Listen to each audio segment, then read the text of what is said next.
Hi guys, and welcome to the Steel City Slamboree Podcast, where we will be doing WWE and AEW pay-per-view coverage, as well as some new stuff and maybe some weekly stuff, kind of once this gets going in the future. I'm Leo. You might know me from the Wrestling Retrospective, even though this will be on the Wrestling Retrospective for a bit. And this is my brother Ewan, who will be hosting this with me as well. And yeah, so we'll be covering WWE and AEW predominantly, maybe some other stuff if we kind of get into it. And we're also doing the off the mat segment where we'll be kind of putting forward stuff that's kind of away from wrestling, unless like we want it to be wrestling related. It could be anything from movies to TV to people to football to literally anything. And yeah, I kind of put it on the mat, if that makes sense, because it's the off the mat segment. So, you know, it kind of correlates. It works. And then yeah, I'll make some kind of graphic, and you guys can vote for whichever one you prefer on the community pages of my channel and of the Slamboree channel as well. Where there'll also be clips and kind of shortened down versions of this podcast, you know, like all the other YouTubers do. But yeah, so what's all you got to get successful at? Jumping on the bandwagon. by doing what all the others do. Literally. So we're going to start off with going through some SummerSlam highlights. I know it's been a bit of a while since SummerSlam now, like at least a couple of weeks. Yeah, but we can talk about the aftermath. Yeah, we can talk about the aftermath and kind of the highlights of it. So we're not going to go through every single match, just like the bigger stuff, and it's predominantly on night 2. But yeah, let's get into it.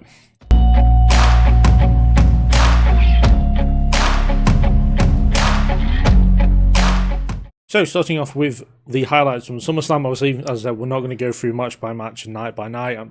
Most of the highlights that I picked out are from night 2, because night 1 was quite lackluster as an overall show. Yeah, it was, yeah. But of course, the first highlight I feel would be a miss to start with Punk versus Gunther. What did you think of the match? It was a really good match. Like I said, it's very scrappy match. Like wrestly, we got some blood from Gunther. That was good. Yeah.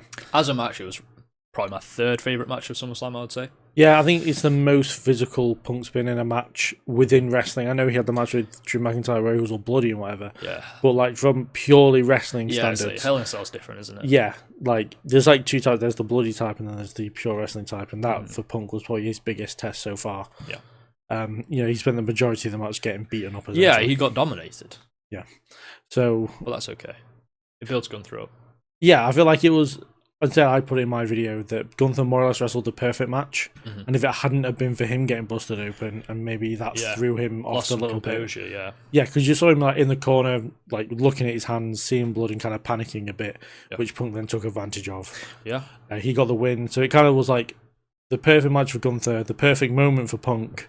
But of course, the second highlight is by far Seth Rollins' cash in. Yeah, already memed. So, like, meme's a good thing because it gets exposure. Yeah, I think for most part. Obviously, there's some things that are really bad; they get memed. But what? The promo from Dark State last week. No, but that's going to get that guy over. Oh no, he did it again. He did it. He did it again. Yeah. So they're clearly going to run with that. It seems. But when the video of him dropping the crutches. Yeah, it's an iconic moment. It's like, I mean, the best one I've seen is probably the best one you've seen, which is the Nickelback. Yeah, when the DJ starts playing some Nickelback, Nickelback, Divorce Dad Rock, whatever you want to say, that kind of music. Yeah, you go into the dance floor, but like the moment, the cash in was great. The moment was great, and it really picked up night 1 from being a bit not. It was an okay show to like a good show. Yeah, exactly. Yeah, and then night 2 like. Made what was a good show into a brilliant show. Yeah, I agree. Definitely. We've got a lot of night 2. It's a lot of night 2. So I'll start with like the lower point of night 2, which was Solo versus Jacob. I really didn't enjoy the steel cage match. I thought it was, I don't want to say mediocre. It's just I expected a lot more out of Solo and Jacob, and the match was okay. The finish was pretty. It was drawn out and bad in my opinion. Like, the best part was Solo kicking out of the 2 moonsaults, but that kind of hurts Jacob. I think it does, yeah. Like, to be the first person to... I mean, I get the point of being the first person to kick out of a moonsault. Yeah. If it was a moonsault. Yeah. The fact it was 2 should have put Solo down for good. And it's like, if they kick out and they're like a heroic face... Yeah, it's not as bad. When it's a sort of cowardly heel that's kicking out of your finisher for the first time twice, it's like, I don't know about that. Yeah, so that didn't make Jacob look great. It's not helping you. But I would say with this whole storyline is I don't like the new bloodline. Obviously, it's the worst. It's the worst iteration. Yeah, okay. So they MFTs now, but it's the worst iteration of a kind of Samoan bloodline group I think we've had. But are you open to it getting better should the booking improve? I think the booking. My problem with the booking is that 2 guys were able to feud with 4 of them. Yeah, Jimmy and Jacob were able to deal with them by themselves. Especially when Talatonga is like massive. Yeah, he should be able to take on 2 guys himself. Yeah. So it didn't help that booking, but it can get better. I'm interested to see what they do with Solo. Solo's character work's pretty good. That's been like the highlight of probably SmackDown over the last few months has been how much Solo has improved. Yeah. But yeah, the match itself. Yeah, it wasn't great. And then I put down Becky and Lyra. I thought I put down as like a slow start, but once they got into it, I straight away compared it to the Usos and the Street Profits from Money in the Bank in 22? It's been a while. Ooh, we've been watching wrestling together for like ages. Yeah, because that was the first first pay-per-view we watched in this run. Yeah, yes, it was. Which is not a great show apart from that match, but so Becky and Lyra, I like that it did justice because this was the biggest women's feud since WrestleMania. Yeah. By far, because they've booked the Women's World Championship's not great since WrestleMania. No. But there was Crowbar. You get the facial expressions of Becky when she pulled out the crowbar was great. I thought really good. Yeah. But I said to you when you were rewatching it that it would have been funnier if they had brought out a shillelagh because they're both Irish instead of the crowbar. Yeah. Because I feel like it would have got just as good as a reaction from Becky as the crowbar did. It's the quintessential Irish weapon. Yeah. And then like had a moment on Raw the couple of days afterwards where Lyra's giving Sheamus the shillelagh match. Yeah, exactly. Yeah. For them it's a shillelagh. For us it's a cricket bat. Yeah, but yeah, it makes sense. Yeah, I thought that the spot where Becky's getting up on the table, Lyra pulls her through the table by coming out of absolutely nowhere was awesome. I love those spots. Yeah, when you don't see them because the camera works essentially bad, but it's meant to look that way so you can't see them. So it's like an element of surprise. Yeah, I like that. Yeah, they do that with especially people who like to do moonsaults or splashes. Yeah, they did it with Io breakup pins. Moonsaulting Naomi. She moonsaulted onto Rhea, and Naomi saw it coming, so she moved out of the way. Yeah, Naomi saw past what Bianca couldn't. Yes, it was the reference to the WrestleMania match. Yeah. Even though the WrestleMania match was so much better. So much better, but though the triple threat match was good as well. Like, I'm not saying it's bad. It's just that the two put together, the one at WrestleMania was probably one of the best matches of the year. Yeah, I agree. The TLC match. Speaking of matches of the year, it was so fun. Match of SummerSlam, in my opinion. Yeah, I would agree. To be fair, I think the general consensus is that it's Cena and Cody, but I don't agree. No, Cena and Cody was good, but the TLC match was constant carnage. Anyone can watch that. If there was people in the crowd who had never been to WWE before, never watched it before, they would probably find themselves very entertained with that match because there's just so much. Yeah, so much going on throughout. Like they had 3 to 4 table spots very just early in around the ring, around each corner. Yeah. Joe Gacy took a battering. Yeah, Joe. Yeah, they messed up the ladder spot, but redid it. I liked that. I like the idea that Joe missing the ladder was worse than landing on the ladder. Yeah. And then Corey or Wade had to step in and be like, "Well, not really." Yeah, I don't know. Ray Phoenix landing on Andrade's shoulders. Yeah, you really love that. I keep talking about this. I don't want to bore him with this, but that was pretty crazy. That would have been a great way to win the match if they'd have gone. It really would have. But you can't talk about this match without giving Candice LeRae her flowers. What a spot. She took a right beating. She has a crazy bruise. I don't know. Yeah, it was shown on SmackDown. Yeah. Obviously, we know that on the Indies, she's known for taking these kind of things. I know there's people out there that will complain about it. I am aware, but within the realm of WWE, that was a crazy spot to have in an all men's match. To have a woman come in and do that kind of spot was awesome. No one was predicting that. There was no protection. She landed straight on her legs, awfully. And then great spot. Yeah. And then Gargano and Ciampa also took the 4 table spot. They did. Only broke 3. I enjoyed Montez's facial expression. Again, we're going to facial expressions when Candice went through the ladder. I enjoyed that. Yeah. I mean, he was technically to blame for that. Yeah. Well, I feel like Tommaso Ciampa didn't have to fall into Johnny Gargano, but I see. That's what you mean. But then, we moved on to the main event. Yes. Which was Cena and Cody. Very, very good match. Of course. It felt like John Cena was back at his best. Yeah. A lot of people have said this match is like an apology what's kind of gone on in like the last sort of the WrestleMania match, but also just like the heel run, which I'm still not decided on. Even now it's ended, I still can't decide whether the heel run was like he had good promos in there. The matches were deliberately crap. Yeah. So I don't know. All the interference. Feel. Yeah. The interference just felt very bloodline. Travis Scott coming out of WrestleMania was just bad. It's them trying to re-emanate WrestleMania 40, but they can't do it. No, I don't think anything will. No. Because it's not the same build. Yeah, they'd have to do something really special to thing. But also, like, the fact that made Mania 40 so special was the massive title ring. Yeah, the length of the run, exactly. And they can't do that, like, anytime soon. No, not at all. So, but yeah, I mean, it was a great match. Cena's better as a face. Of course. Which is, I think, rare for wrestlers, to be honest. I mean, the only one that comes to mind is Rey Mysterio. No, I hate Rey Mysterio. But the thing is with it's really hard to be a face because wrestling fans are very cynical, and so it's hard to get yourself cheered. So, Cena is far better as a face. Yeah, and the match works better. Yeah, so it kind of gave the vibes of, especially when we got the Triple Crossroads and then the AA and the Avalanche AA. Yeah. Crazy. It had the feel of Big Match John. Big Match John. As JBL good old would say, JBL. Slobber knocker. Yeah. So he like the matches with AJ Styles, with some with Randy Orton, the ones with Punk, they kind of hit on another level for Cena that proved he can wrestle, even though we all know he can wrestle, and I don't get why people chant that. You got the what is it called? The Sunset Flip powerbomb on the outside. Or what it's called. Or I know it's Pop Rocks now. I know it's Code Red. But Rock Sam Press, but whatever. That move takes you back to the 2015 US title run. If he had done a springboard stunner. Oh my god. That'd be brilliant. The thing is, though, people would think he was just going after Cody's cutter, wouldn't they? True. Which is a shame. Because, Cena didn't do it first, but he did do it, and it wasn't anything to do with Cody. True.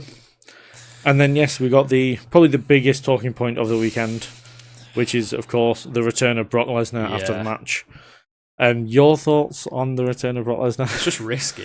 It's really risky. It's like, I was firmly in the camp that they would never bring him back because it's just too risky to a business to bring back someone who has these allegations. Yeah, there was a funny moment where you mentioned Brock Lesnar for the show, and I'm like, because Ewan was away. Mm-hmm. He was in Portugal for SummerSlam weekend. Yes. So he came over here and watched it afterwards. Saw no spoilers.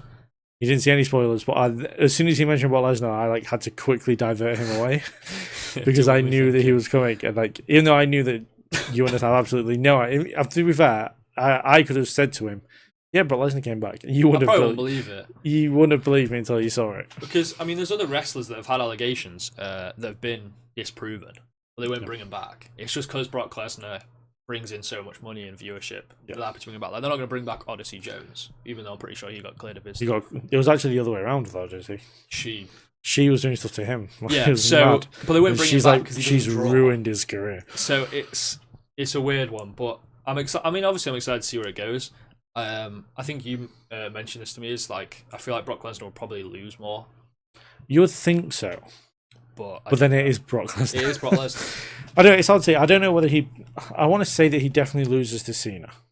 Yeah, at least. He has to lose to Cena, surely. And I know we got the trilogy with Cody, but it wouldn't shock me if he went after Cody again. Yeah, probably. Especially now he's champion. Yeah. Because when he had his feud when it was Cody and Brock, it wasn't for anything. There was no belt. So, yeah, I'm interested to see what he does. But, yeah, it's the fan thing is, though, the fans are going to boo him, but it's fine because we're used to booing him anyway. Yeah, he's usually so they'll just say, "Oh, it's just heel heat." He's better as a heel. Oh, so much better as a heel. But when he's laughing and smiling, making jokes, it's terrifying. Brock in the Bank was. But it's a scary thing when he's wandering around, laughing and cracking jokes. Bobby who? It's terrifying stuff. Well, yes. Any thoughts on SummerSlam? Do put down below in the comments. We can have a discussion about it. Absolutely. And yes, we'll be moving on to the off the mat segment. So moving on to the off the mat segment, where we are going to put something in there. As yet, it doesn't have to be wrestling related. It can be if you wanted to. Like, for example, a few weeks ago, you could have put in Hangman Page winning the World Championship at All In or something like that. But it could be anything from movies to TV to people. We're both into football. Kind of just shows us as people, really. Yeah, we're trying to be more Aside from relatable as wrestling. content creators. Yeah. That is what we're trying to do here. We're trying to show more personality. Exactly. We are not just wrestling obsessed, even though wrestling is The main thing for the main us. thing. But yeah. So pretty much we're going to put two things on the mat. You guys can vote for them in the community page. On my channel, the Wrestling Retrospective, and on this channel as well. Again, I'm referring to Wrestling Retrospective as if I'm not posting it on that channel as well. But yeah, so I will start off. And my vote, originally when we recorded this, when the audio went to shit, was How I Met Your Mother. Great show. I have changed my pick this time to it's kind of one YouTuber, but he has two channels. Okay. And it's Dylan Is in Trouble and Ooga Booga. I've seen because it's kind of like my go-to.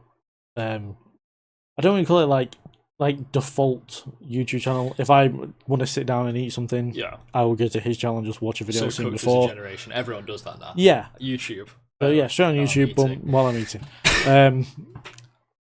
Because he does movie watch-alongs. He does this really cool series where he will watch the trailer of a movie and then try and guess the Rotten Tomato score. That's fair. I don't know if I'll try and show you one or two. They're really good, to be fair. As well as lots of other stuff as well. Yeah, we watched a video of him. Those clips of those just really stupid people. Yeah. So yeah, it's like a variety of stuff, but most. And I'm not just grouping them in this was bad. It was really bad. But Ooga Booga is really quite random stuff, and then Dylan's in Trouble is majoritively movie. I don't want to say watch-alongs because he clips it, but it's just movie stuff. Yeah. But yeah, so he's arguably one of my favorite YouTube channels right now. So that's what I'm going to put in for this one. I like the pick. We saw a video last week. It was a good video. Yeah. What is your pick? My pick's A-level quite niche. student. Yeah, A-level. Yeah, quite niche. So I'm just thinking if anyone sees this outside the UK, they might not even know what A-levels are. But they're just exams you take when you're 18. Simple as that. And they decide where they get into university. Anyway, the memes that come out around results day's tomorrow, so I find out if I get into uni tomorrow. Yes, so of time of recording, tomorrow is results day. Yes, so it is the 13th. Results day is the 14th. Yep. The memes that come around it from pictures of sad footballers receiving their results, like when I get my results, to happy footballers. Footballers celebrating if they've got good results. I've just gone through my TikTok and every video is the same, but they are hilarious. It's just more people in my boat makes me feel better as well. Yeah, true. Obviously there's loads of 18-year-olds. I think I'm going to do pretty well. Yeah, true. You've hit one demographic. Yeah. And they've announced this year that it's going to be easier than ever to get into uni, so that's pretty good. I didn't even try to get into uni. It's not for everyone. My thing was I wanted to go straight from school into work, but the year that I did my exams was the first year they said that you had to stay in education until you're 18. Yeah. So I had to try so I went into catering for college, which is really helping with my job as a carer now. We both do jobs in kitchens. Yeah, I would go back to being a chef, or at least back into pubs at some point. Even though the wife especially in winter when it's not that busy. Yeah, the wife would hate if I went back into pubs. I know she would. Why's that? I do, because she hates the hospitality industry. So. Oh, it's terrible. Our grandma always talks to me about, do not become a chef, it'll ruin your life. It's bad in the moment, but when I did it and I had so much freedom around it, I kind of miss it. It's not awful. Well, that's aside from the point. That's a massive aside. But if tomorrow goes well for you, yes, you're not going to uni to become a chef. No, I'm doing a degree that you'd think a chef would do. Right. My degree choice is food science and nutrition if I get in, but I want to do the sciencey part, not the chef part. So it could lead to jobs in. So sort of big companies like Cadbury's, if people know what that is. You could work in Cadbury's. I could work Irish in Cadbury's chocolate factory. No, it's the site, all the chemicals and stuff that go in that probably ruin your body. That's the kind of stuff I'm interested in, unfortunately. Okay. You're gonna be vegan soon. No, I can't. Meat. But no. Yeah, fair enough. Get to good insight into you. And now, if anyone asks me what you want to do at uni, I can just pull this clip up. You can pull the clip up, yeah, absolutely. So yeah, they are the picks. It's A-level / results day memes from Ewan, and Dylan Is in Trouble / Ooga Booga YouTube channels from me. So as I said, you can vote for them on the community page. Check them both out. And yeah, just vote for which one you prefer. And the next time we come on here to do a podcast, which I think will be around Heatwave and Forbidden Door post Exciting times. So it'll be a few weeks. We will say what the winner was and then go for our next picks, pretty much. And it will continue on for the rest of eternity. Yeah, we're not going anywhere. So moving on back into wrestling again, we're going to just talk about stuff that's going on right now. Usually, and if we recorded this when we were supposed to, if the audio wasn't rubbish, we'd have just done night 1 and 2 separately with SummerSlam. But yeah, we kind of feel like we've missed the timeline for SummerSlam, so we talked about it first, and then we'll move on to just more ongoings within wrestling, predominantly WWE right now, which is kind of how things are being in wrestling overall. But starting off with the potential injury and apparently rumoured pregnancy of Naomi. Yeah. As the current women's champion, this probably couldn't have come at a worse time for her. Yes. Couldn't have come at a better time for us. I find it hard not to smile. Like, I don't want to seem like an arse who preys on an injury. I hope it's a pregnancy. That's a happy thing. Yes. Especially as we're such big fans of Big Jim. Yeah, I love Big Jim. I don't like Naomi, however, and I've made that very clear that I don't get. The gimmick isn't good. The gimmick is laughable. When she says proceed with caution, I want to laugh in an insulting way. In an insulting way, like, you're so stupid. Yeah. Feel the Glow was no better. No better. She's never quite worked for me. And she can't wrestle. No, she can't. That's like the number. At least, you know, if you have a crap gimmick or you have a crap catchphrase, if you can wrestle, you can kind of see past it. You can still kind of get over, yeah. But I said multiple times, Naomi hasn't had a good match where she hasn't had at least 2 others in the ring with her at the same time. Yeah. The SummerSlam match was good, but I feel like it was more because of Io and Rhea. She's had good Elimination Chamber matches, but again, it's been more the case of she's been involved in the match, but hasn't been the reason why it was good.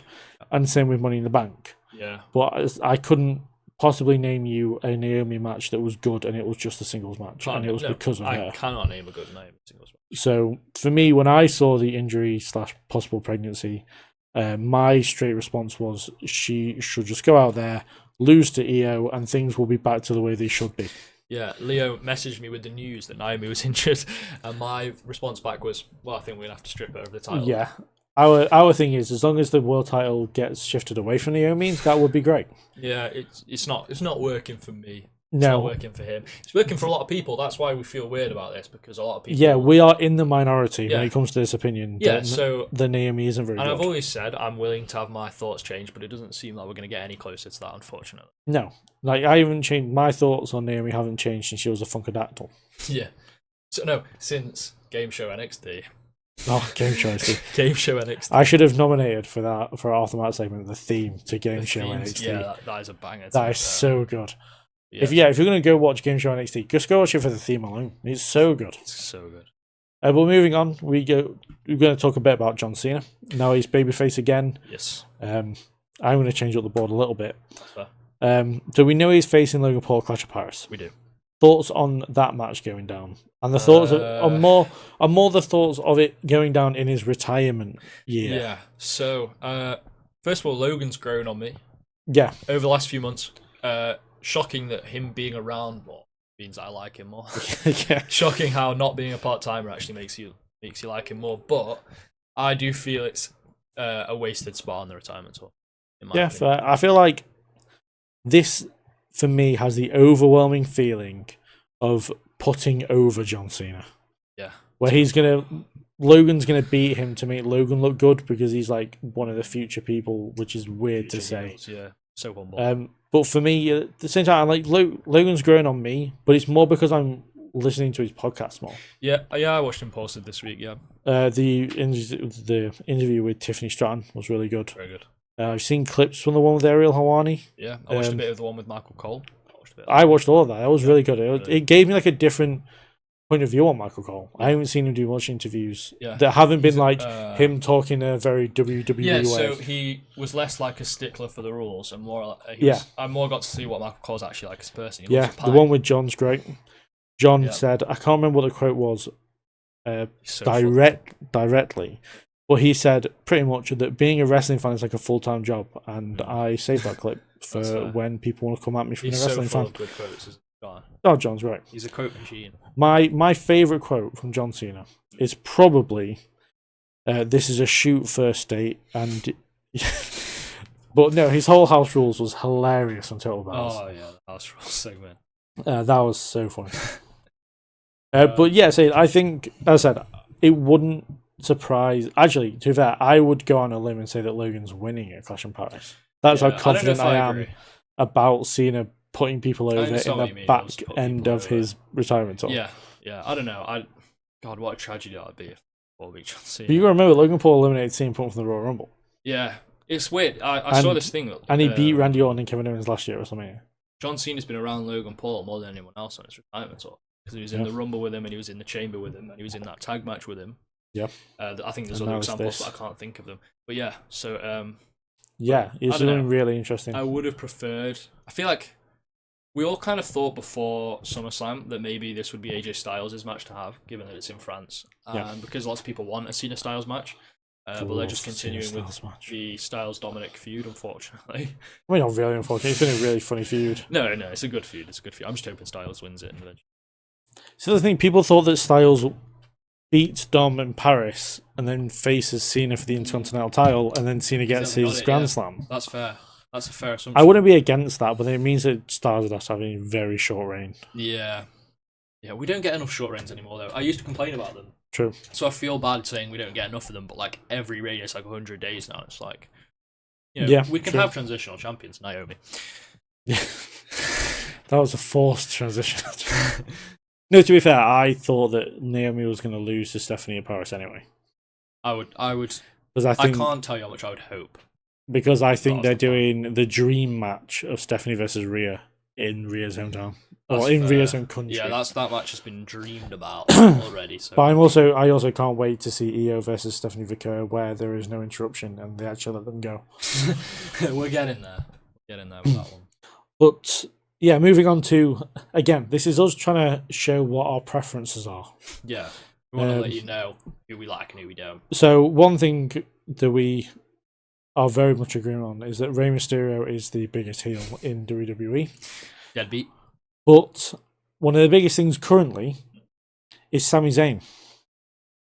Ewan can't stand Sami Zayn. I can't stand him either. Ewan, I feel like, is more impassionate about it than I am. I like to do impassioned speeches.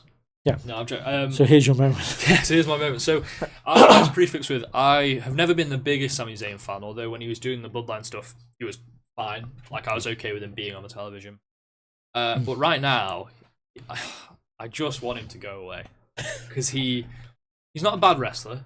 That's probably what's getting him through, is that he can put on a good match. Great matches. I can name a few very good Sami Zayn matches. But his character, essentially, is just, I'm going to stick my nose in everyone's business, and then when they beat me up, I'm going to be all sad about it. And it really annoys me, because they literally did this with Sheamus and Rusev, where he literally stuck his nose in their business, and he got punched by Rusev. He, of course, went on to beat Rusev by DQ, still beat him.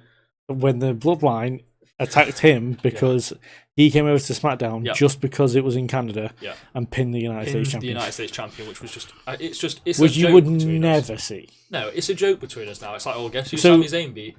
So because you had work in the morning, you slept through SmackDown. I did. And you watched it the following day. I did. And the only message you got from me about SmackDown was, Sami Zayn is at it again. That's all I put. On top of all the Sami Zayn hate, the underdog part of his gimmick doesn't make sense when you win 95% of your matches. Yeah. It's the underdog ridiculous. From the underground. It's like, we're going to watch David versus Goliath here, but David's beaten other Goliaths 4 or 5 times in his career, so it's not really as much of an upset as you think it is. Yep. Yeah. And then what's pretty much going to set you off the edge is when we get to January and we sit here and do our Royal Rumble post-show thing, and Sami Zayn has just won the Royal Rumble and he's heading to WrestleMania to win the championship. I've said it, possibly since before WrestleMania. I can't remember when the time was that I It was when the Rumble's announced for Saudi Arabia. Yeah, he is winning the Rumble. I've never been so confident on it. The way they keep talking about the fact he's not won a world title, and the fact it's in his second home or first home or whatever. He's got many homes. Sami Zayn. Yep. I couldn't be more confident at this point in time that we're going to get Seth versus Sami at this point in time at WrestleMania, which would kind of just be a bit like, we can do this on Raw. It has Raw match written all over it, but they would have to add a stipulation of some sort. Yeah. My worry is that they would add an Iron Man stipulation to it, which would just be terrible. Yeah, not a fan of Iron Man matches. 2 out of 3 falls matches, not a fan of those either. Those matches that were like they have to go long. They have to go, yeah. Are real issues. I mean, Bailey and Lyra 2 out of 3 falls of the other week wasn't too bad. Yeah, long matches can be good, but there is a point where the match can be too long and it takes away from the match. I think for me, and this is more an AEW thing than it is a WWE thing, is when you've got a match which is just a singles match or just a tag match, and it seems to be going and going, but the intriguement is still there. Yeah. So the match that I always go to is Hangman versus Danielson. We went to a 60-minute draw. That is something, isn't it? But the thing is, when I say to you, they went to a 60-minute draw, you'd be like, Jesus. Probably sucks then, yeah. That's like, that's terrible. Yeah, they wrestled for 60 minutes and there wasn't a winner. Yeah. Whereas for me, watching it in the time, not knowing it was going to go 60 minutes, yeah, was like, wait, we're still going? If they can keep you there. Yeah, if they can keep you, like the attention going and the interest going for 60 minutes, then fair play to them. That's ridiculously impressive. The issue with the Iron Man match is, they have to go that long. Yeah, and if you get to, even though it's 30 minutes, even though it's not as bad, it's still like, say it's 30 minutes and they've gone 20 and you're like, I'm already bored of this. Yeah. You've got another 10 minutes. You've got to be like the right people. And I feel like if 2 people are the right people in WWE to do Iron Man, it actually is probably Seth and Sami. I can't think of any Iron Man matches off the top of my head from WWE. I always go to Seth versus Dolph Ziggler at Extreme Rules. It was the main event, the IC title. Yeah. And I don't even think it was maybe even a bad match because those two were really good, really good. Really, yeah. But the crowd ruined it. I don't know if you remember. Every time a minute elapsed, they counted down like it was the Royal Rumble. Oh, yeah. Which is just like, what is going on? Really? I always say the Shawn Michaels and Bret Hart WrestleMania. Yeah, obviously, yeah. That's where they went 60 minutes at 0-0 and then they went another more. 7, I think. 7 after. Yeah. I think I'd hate that. I think if a 60-minute match went to 0-0 so we had to carry on. Nil. It's got to be like 4-4 at that point. Yeah. I mean, there's been other... 3-3. I mean, Brock and Kurt Angle had one on SmackDown, which is seen as like an awesome match. Yeah. And it was like one of them tapped at like the last minute. Yeah. Oh, no, sorry, no. No, that's wrong. Brock was about to tap and watched the timer. Yeah. And then didn't tap because he was winning. Yeah. That's a good point about Iron Man matches is they very commonly have something happen within like the last 20 seconds. Yeah. You're kind of waiting for that defining moment. Sometimes it's not like that. Sometimes maybe a wrestler will avoid, if they're winning, they'll avoid tapping out or something to try and... I think the closest thing, and I feel like something that is, which is kind of funny, because it kind of takes the concept of Iron Man and the concept of 2 out of 3 falls-ish, and they kind of put them together, and it's actually made up a really good match, which is the Iron Survivor Challenge. The Iron Survivor Challenge. And I love it when December turns around, and I go, wait a second, deadline is this month. Yeah. We get the Iron Survivor Challenge. It's also the the Royal Rumble element. We don't people coming out, but we know who it's going to be. Yeah, usually they announce them before. But they also I get trapped in mystery spot in there. They get trapped in the cage. Which is funny. Ren Sinclair just getting pinned as soon as she came back out. It was very funny. Ethan Page dropped a really good performance in the last one of those. Yeah, Grayson Waller's probably that's his best match ever. When he just ran for a minute. That's so fair. But then like everyone chased him as if they couldn't pin each other to draw, exactly draw it all up. So silly. But yeah, that's kind of some of our issues with Sami Zayn and some stipulations in WWE. Stipulation issues. Moving on to that, we have kind of to go back on to Cena again. We have had 2 discussions about his kind of last few months in WWE, what the retirement tour looks like going forward. We have. Now, since those, we've had a rumoured bad blood. Yeah, it's hard to... Well, I mean, we don't know if Cena's going to be there. I think the general consensus is they're just going to add a date in. Because they've also announced, like, it's been rumoured today that Brock is due to be on SmackDown twice in September. And it's all before Bad Blood. Yeah. Or Bad Blood. Yeah. As of right now. So, for me, it's kind of annoying unless they do the whole War Games thing as well. Mm-hmm. But I can't imagine them putting Brock inside War Games. No, I don't think so. But, I don't think so. Yeah, but if you want to go for your original plan without Bad Blood, as it's not been confirmed yet. Yeah. So obviously, as we know, he's facing Logan at Clash in Paris, which is fine. Is he? This guy. I think Cena will win that match, but I can totally see the point that he won't. It doesn't really affect my plan whether Cena wins or loses that match, really. Yeah. After the match, Brock Lesnar comes out again, beats him down, probably worse. I always say like with a Kimura lock or something like that. Yeah. On the same show, I think I'm not sure now that they've announced a world title match. I thought we were going to get Cody versus Drew on this card. I think we still will. Yeah. But I think for that match, Cody's going to win. I think maybe for my plan, you have a moment where Drew wins, but the ref's down or something like that. The fan count to 5, even though it's a pin. Yeah, so maybe Drew's going for a Claymore. Cody moves, Claymore hits the ref or something, so the ref's like proper down, and then Charles Drew Robinson then should be hits the ref. another Claymore, but on Cody. But the fans count to 5. Yeah, only 5. Cody won't let them count to 10. Come on, this is Cody, was it? Anyway, Cody retains. We go to Crown Jewel, where I think John should face Drew McIntyre. I think that'd be a great match. Yep. And I think Drew should definitely win that. So that one, I'm 100% Cena putting over Drew at some point on this tour should happen. Yeah. And I think Brock Lesnar then kills him. Right. Because he doesn't have a date between Crown Jewel and Survivor Series, as far as I'm aware. I think Or maybe I think one some day. people have found that there is one. Either way, Brock Lesnar kills him. It's one. Yeah. And I'm not sure what happens with the WWE title there. I mean, the easy thing is just to do like Cody versus Seth, so neither of them have to defend their titles for the Crown Jewel titles, but I'm not sure if they're going to bring those out. Survivor Series rolls around, and I think it'll be Team Punk and Team Rollins. Surely. Makes sense. Surely. And Cena is like the mystery 5th member to join their babyface team. So, similar to Randy Orton. Yeah. Oh. And Cody and Drew happens on that show. Again, this time Drew just wins. So Okay. I think Drew should be the WWE champion. I don't think this Cody run has to go on very long. Yeah, okay. Brock comes out after the War Games match, this time to attack Cena, but this time Cena's ready.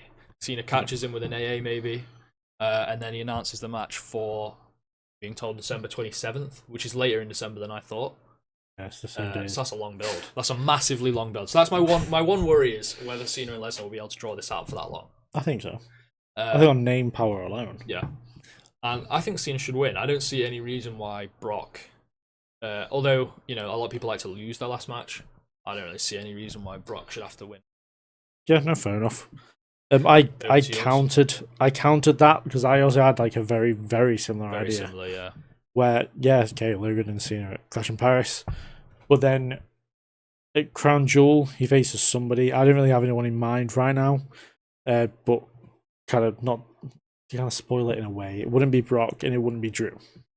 It'd just be somebody else. Which annoys me because it feels like we could have done Styles at Clash in Paris, Logan at Crown Jewel, and then continued from there. Yeah. But, we can't change what we know is fact now for Crown Jewel. Exactly, yeah. It's not like they're going to do Cena versus like Waller at Crown Jewel. But then anyway, so he faces whoever at Crown Jewel, and then Brock attacks him after Crown Jewel. Because Cena has very little appearances between Crown Jewel and Survivor Series.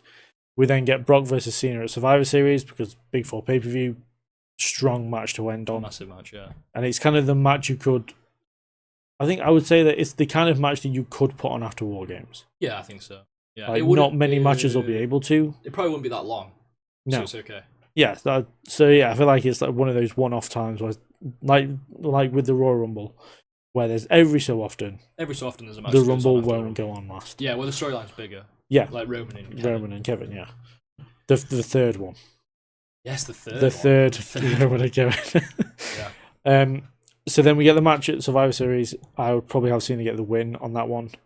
And then for his last match, Cena faces Drew McIntyre. Drew beats Cena because, again, like you said, Drew needs to have a win over Cena in this last run, especially as they're so closely associated with each other, just like you said with Logan. Because I feel like if anyone's going to benefit the most out of beating Cena right now, I feel like it would be McIntyre. Yeah. He made a big thing out of retiring Kurt Angle, even though he didn't, but he made him tap out to the ankle lock. And I feel like there's some other older guys he's beaten as well, which, he's kind of adding to a collection of people he should have retired. Yeah. So that's kind of my idea for John Cena. But we're in like the same ballpark, I'd say. But like we didn't really discuss this when we talked about it just in general. No. So it's very weird that we just happen to be very close to one another. Yeah. And I don't do a lot of fancy booking.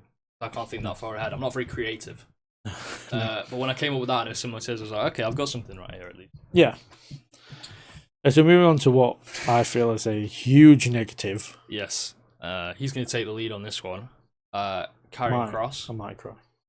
Karrion Kross has apparently left WWE, although we don't know what's fact and what's fiction at this point. If you want to do the whole, not like you as in you personally, but like if fans want to do the whole R-Truth believing thing, then fair enough, I kind of get that. You know, we've just been lied to about Seth being injured. Obviously, the R-Truth thing. So I kind of get it that some people may be a little bit skeptical over whether Kross has actually gone or not. For me, I'm going to take it as it is, which is that Scarlett and Kross have gone. Yeah. I actually put a post up on my YouTube that I'll read out, and hopefully it doesn't come across like really badly.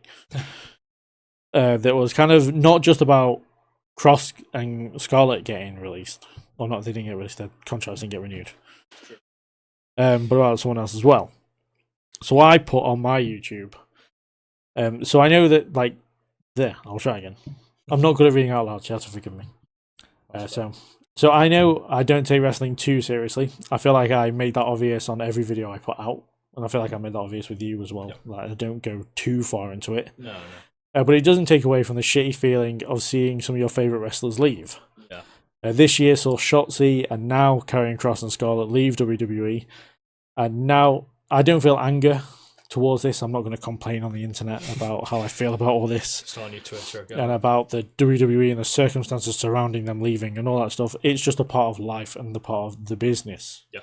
The business. The business. As Booker T would say. You know, it is what it is. Yeah. But it doesn't make the feeling of them go suck, like, a lot.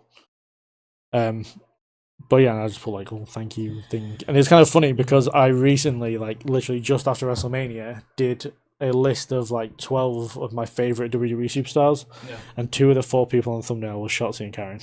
No, they're not here anymore. No, they're not. Karrion is an interesting one because from like a business standpoint, it doesn't really make much sense to me to let someone who's like one of the hottest current superstars go. Yeah. It's very weird. It's like an easy win for either AEW or TNA, I guess.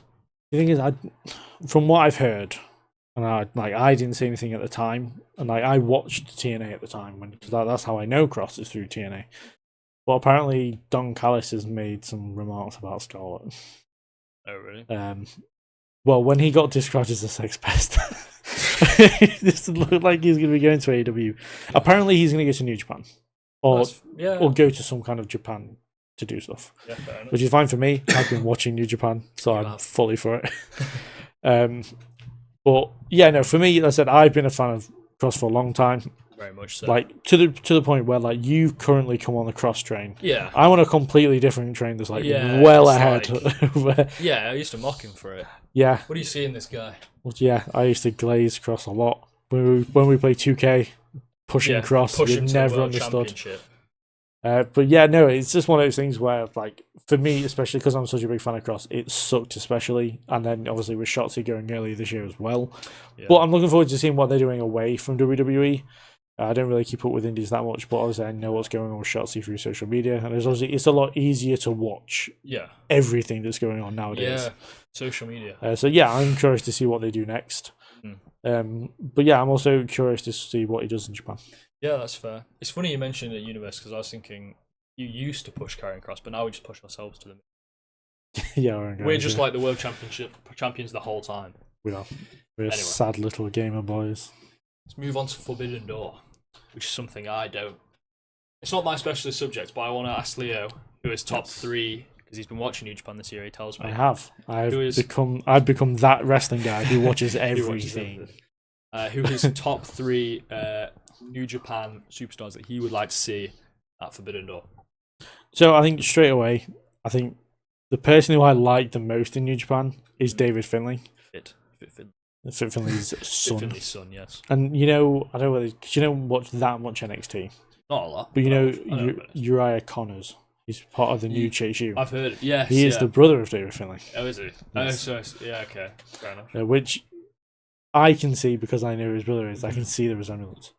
But yeah, I'm like Bullet Club is what got me into New Japan. Like, it made me very Big curious thing. about what's going over there, because I do like myself groups. Yeah. You see it on you when we play Always Universe makes on. himself I'm always making groups. So I'm also I'm a boring babyface. big fan of the Judgment Day. I love the Judgment Day Judgment in every era. Of I the really Judgment like Day. the current era. But I've liked the Judgment Day since the beginning. Yeah, that's Which fair. is kind of funny, because me liking the Judgment Day started off as a joke, and then it became real. Yeah, you like manifest it into reality. Yeah. Because I like back when the Judgment Day were first thing. Sorry to cut you off. No, back in 2023 when they just used to interrupt everyone on Raw. 6-man Like, tags. I really wasn't a fan of that at all. 6-man tags for days. Oh look, the babyface is out in the ring. It became a meme. The CM Punk. Yeah, it became a meme. Why are they always here? Yeah. It was really funny. So that's why I got interested into looking into New Japan, was because of Bullet Club. Which then, you find Kenny Omega and all these, the books and all that kind of stuff. And then obviously I've become a massive fan of AEW, which then leads all the way back to New Japan. It does. So I started watching, like most people do, is watch Wrestle Kingdom every year. Yeah. I did that for a few years, but this year I actually signed up to New Japan World and have been properly watching it, even though I have done an absolutely disgusting job of watching the G1 Climax this year. It's been so bad that I haven't watched any matches from it yet, and it ends on Sunday. That's not great. That's not great. But David Finley's in like the semi-final part, so I'm pretty happy about that. He's rooting for him, I assume. Absolutely, because it's him and Takeshita, and they're both in the semi-finals, but they're facing each other. Oh. So it's like, it's bad. I don't want to know because I've not watched it yet. That's fair. That's a good save. I'll give him that one. Yeah.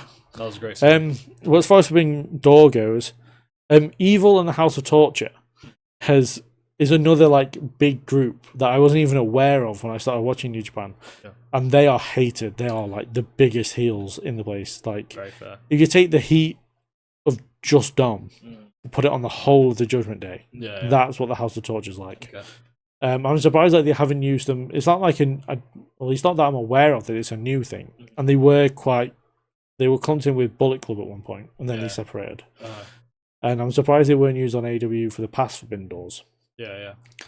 So I'm interested in Evil, just because he's like the leader. Okay.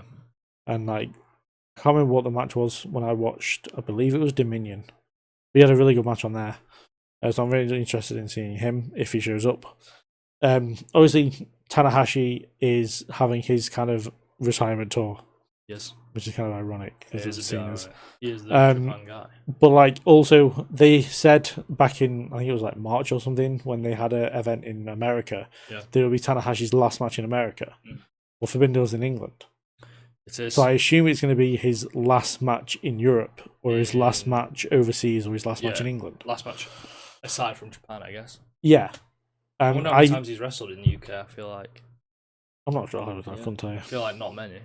No. But Kyle Fletcher's done an open challenge for the TNT title for Forbidden Door. Very nice. And he's like, I want New Japan's best. Well, at the minute, like, who is seen as the best is Tanahashi because he's retiring. He also he's like one of the owners of New Japan. That's fair. So my guess is that Tanahashi's going to be the one answering the open challenge. I'm not like my plan of things to do for a video is watching the first Forbidden Door where he faced John Moxley for the world title. I think it's the match where John takes the back bump and bleeds. So like, I can't think of like, you can tell like I haven't been watching New Japan long because I don't have a favorite Tanahashi match. Yeah. And it feels like it's like having a favorite Rollins match or a favorite Reigns match or a favorite Cena match or like everyone has one who watches that company often. So I'm looking forward to seeing like Tanahashi, who's old, take on Kyle Fletcher, who is relatively young. Very young. So I'll probably say they're my three, even though we're guaranteed to see at least one. Yeah. Yeah, that's fair. But like in the past, when it came to Forbidden Door, like Will Ospreay was the one where it was like, I just want to see Will Ospreay because it was so good when I was in AEW. Also, Zack Sabre Jr., but then they're having a match on Collision where the winner faces Zack Sabre Jr. At Forbidden Door. So again, he's like guaranteed. Yeah, he's there. Yeah. So, and he's also a Brit. Yeah, so of course I want to see him because even though I have like literally zero patriotism within me. Zero. Yeah, he hates Brit. I do look forward to seeing Zack Sabre Jr. That's fun. So yeah, they're kind of my few picks for Forbidden Door, people I want to see from New Japan. I've only watched parts of a New Japan pay-per-view before. I remember 2 matches. It was Tamatonga. Well, I remember Tamatonga was in a match back when he was. Was it against Carl Anderson? No, I don't think so. And then I just remember there was a triple threat. Pretty sure it was Will Ospreay, David Finlay, and John Moxley. Yeah, I remember that one. Yeah, I was pretty surprised when David Finlay won. You said to me that David Finlay has like one of the perfect heel themes. Yeah, I can't remember off the top of my head, but I feel if I read this. But then you fell asleep. I did fall asleep. I was tired. So yeah, that's kind of us covering stuff going on in wrestling, as well as just. Well, that's pretty much what it is. Yeah. General Yabba. Yeah, so I mean, as I said, normally, so like the next one we do, we'll have probably the first part will be Heatwave, or I don't know, the first part will be Forbidden Door. Yeah. Because I don't know whether you're watching Forbidden Door or not. I'll see. And then the second part will be Heatwave, because I think you'll definitely watch Heatwave. I'll be there. Especially if Lola Vice is on the card. This guy knows me, he really knows me. So yeah, that's to say, the next one will be then, so it'll be a few weeks. It's not going to be a weekly thing, because we have different schedules as far as work goes and stuff like that. So for now, it's going to be just when there's pay-per-views on or when we're just available. The thing with me and you is we can never make a decision. No. So we might just make one on for a random day. I mean, it took us a good half an hour just to sit down here. Yeah. We were just sat there doing nothing. We're like, should we just do this now? Yeah. So. Yeah. But yes, thank you very much for watching. Thank you very much to Ewan for co-hosting and no worry and all that, I guess. Yeah. So yeah, we'll see you guys in the next one. Thank you very much for watching. Do comment below thoughts on any feedback for us, just as far as like how it went and stuff. If there's any segments you want to see moved. Good luck to any A-level students who are receiving their results. I feel I must say that. Yeah, no, absolutely. Same for me, out. even though I have no personal thing. But yeah, thank you very much for watching, and we'll see you in the next one.